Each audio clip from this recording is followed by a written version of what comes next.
नमस्कार, मैं हूं डॉक्टर निवेदिता और आज इस वीडियो में मैं आपसे पल्मोनरी रिहैबिलिटेशन के बारे में बात करूंगी। जी हाँ, जब भी हम अस्थमा पेशेंट्स की बात करते हैं या ऐसे पेशेंट्स की बात करते हैं जिनके लंग्स अफेक्टेड हैं, उस केस में हम पल्मोनरी रिहैबिलिटेशन के बारे में भी बात करते हैं। क्या है ये पल्मोनरी रिहैबिलिटेशन? एक्चुअली आपके लंग्स को वापस हेल्दी बनाने के लिए जो हम चेंजेस करते हैं उस पार्ट को हम पल्मोनरी रिहैबिलिटेशन कहते हैं। इसमें बेसिकली हम आपको दो तीन चीज़ों के बारे में एम्फसाइज करते हैं। पहली आपकी ब्रीदिंग एक्सरसाइज और दूसरी आपकी जो लाइफस्टाइल है उसमें मॉडिफिकेशन करना। एक्चुअली कई सारे रिसर्चेस से ये पता चला है कि जितनी भी हम मेडिसिन देते हैं उससे जितना भी आपके लंग्स पे पॉजिटिव इफेक्ट होता है या जितनी भी आपकी डिजीजेज हैं वो मैनेज होती हैं, उतना ही इफेक्ट आपको ये पल्मोनरी रिहैबिलिटेशन करने से भी मिलता है अगर आप इसको रेगुलर बेसिस पे बिना गैप दिए करते रहते हैं। तो आज मैं इसके बारे में आपको बताऊंगी।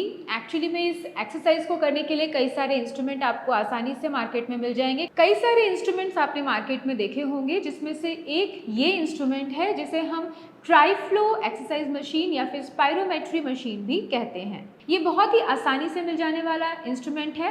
इसमें आपने देख रहे हैं जैसे 3 बॉल्स इसके अंदर होती हैं। आपको इस मशीन के द्वारा कुछ एक्सरसाइज करनी होती हैं। एक्चुअली में जब आप ब्रीदिंग एक्सरसाइज करते हैं या फिर अगर आपकी कोई भी एस्थमेटिक इश्यूज या लंग्स के कोई भी इश्यूज हैं तो आपके लंग्स इन्वॉल्व हो जाते हैं, जिसकी वजह से आपका जो इनहेलेशन, सांस को रोकने की क्षमता और छोड़ने की क्षमता है वो भी प्रभावित होती है। जब आप इस एक्सरसाइज को रेगुलर बेसिस पे करने लग जाते हैं तो आपकी ये क्षमता धीरे धीरे बढ़ती चली जाती है। आपके लंग्स मोर इफेक्टिवली वर्क कर पाते हैं और ऑक्सीजन और कार्बन डाइऑक्साइड का जो एक्सचेंज है वो प्रॉपर हो पाता है। तो आज इस वीडियो में मैं आपको बताऊंगी कि इस इंस्ट्रूमेंट को आप किस तरीके से इफेक्टिवली यूज कर सकते हैं और अपना पल्मोनरी रिहैबिलिटेशन इफेक्टिव वे में कैसे कर सकते हैं। इस इंस्ट्रूमेंट को यूज करना बहुत ही आसान है। आप देख रहे हैं ये एक इंस्ट्रूमेंट है जिसमें 3 बॉल्स हैं और इसी के साथ ये पाइप जुड़ा हुआ है।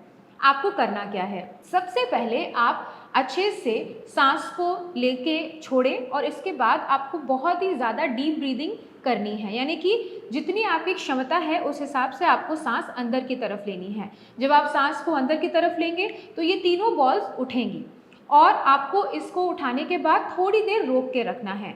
अगर आपके लंग्स इफेक्टिव हैं, यानी कि उनमें कोई भी इन्वॉल्वमेंट नहीं है और वो हेल्दी हैं, तो आप ये तीनों बॉल्स उठा पाएंगे और आप उसे रोक भी पाएंगे। लेकिन अगर किसी वजह से किसी को मेडिकल इश्यूज़ हैं, जैसे कि अस्थमा है या फिर ILD है या COPD है या कोई और अदर डिजीज़ हैं, उसकी वजह से वो 1 या 2 बॉल ही उठा पाते हैं। लेकिन इसका मतलब ये बिल्कुल भी नहीं है कि वो 3 बॉल नहीं उठा पाएंगे। रेगुलर बेसिस पे अगर आप इस एक्सरसाइज को प्रैक्टिस करते रहते हैं तो आप इसको तीनों बॉल्स को आप उठा पाएंगे और इसको रोक भी पाएंगे। तो अभी मैं आपको बताती हूँ कि आपको कैसे करना है। ये आपको नॉर्मल डीप ब्रीथ लेनी है अंदर की तरफ। आपने देखा कि जब मैंने ब्रीदिंग की, जब मैंने अंदर सांस ली तो ये तीनों बॉल्स उठी। मुझे उसे रोक के रखना है और इस तरीके की एक्सरसाइज किसी भी लंग्स के पेशेंट को 5 मिनट के लिए करनी है। आपको ब्रीदिंग करनी है अंदर की तरफ। इस तरीके से आपको थोड़ी देर उसे रोक के रखना है। बिल्कुल भी घबराने की बात नहीं है आप अगर 1 ही बॉल उठा पाएँ या 2 बॉल उठा पाएँ, क्योंकि आपको इस एक्सरसाइज को करते हुए जब आप थोड़ा टाइम हो जाएगा तो आप तीनों बॉल्स को उठा पाएंगे। इस एक्सरसाइज को आप दिन में 2 बार 3 बार भी कर सकते हैं, मॉर्निंग में और इवनिंग में भी कर सकते हैं। सिमिलरली जैसे आपने इनहेलेशन की प्रोसेस को फॉलो किया, वैसे आपको एक्सहेल करने की, यानी कि सांस को छोड़ने की प्रक्रिया को भी करना है। वो भी आप सेम इंस्ट्रूमेंट से कर सकते हैं।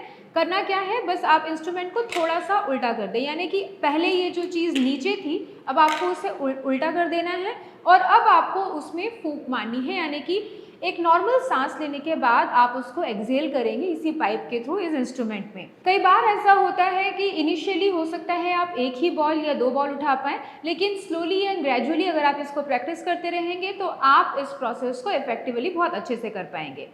अब आप देखिए मैं किस तरीके से एक्सहेल कर रही हूँ। तो इस तरीके से आपको ये एक्सरसाइज रेगुलर बेसिस पे करनी है। पहले आपको इस इंस्ट्रूमेंट को सीधा करके सांस अंदर की ओर लेनी है, फिर आपको इस इंस्ट्रूमेंट को उल्टा करके सांस बाहर की ओर छोड़नी है। इस तरीके से आप अपनी पल्मोनरी रिहैबिलिटेशन की एक्सरसाइज बहुत ही आसानी से घर पे ही आप कर पाएंगे और अपने लंग्स की कैपेसिटी को इंक्रीज कर पाएंगे। मेरा ये अनुरोध है, जितने भी लंग्स के पेशेंट हैं ये इंस्ट्रूमेंट मार्केट से ले लें। बहुत ही कॉस्ट इफेक्टिव है, बहुत ही सस्ता, आसानी से मिल जाने वाला ये इंस्ट्रूमेंट है। आप इसको अपने घर पे लाके रेगुलर बेसिस पे यूज़ करें। मिनिमम 5 मिनट की एक्टिविटी आप रेगुलर बेसिस पे करना शुरू करें। आप देखेंगे कि आपकी लंग्स कैपेसिटी धीरे धीरे बढ़ती चली जा रही है।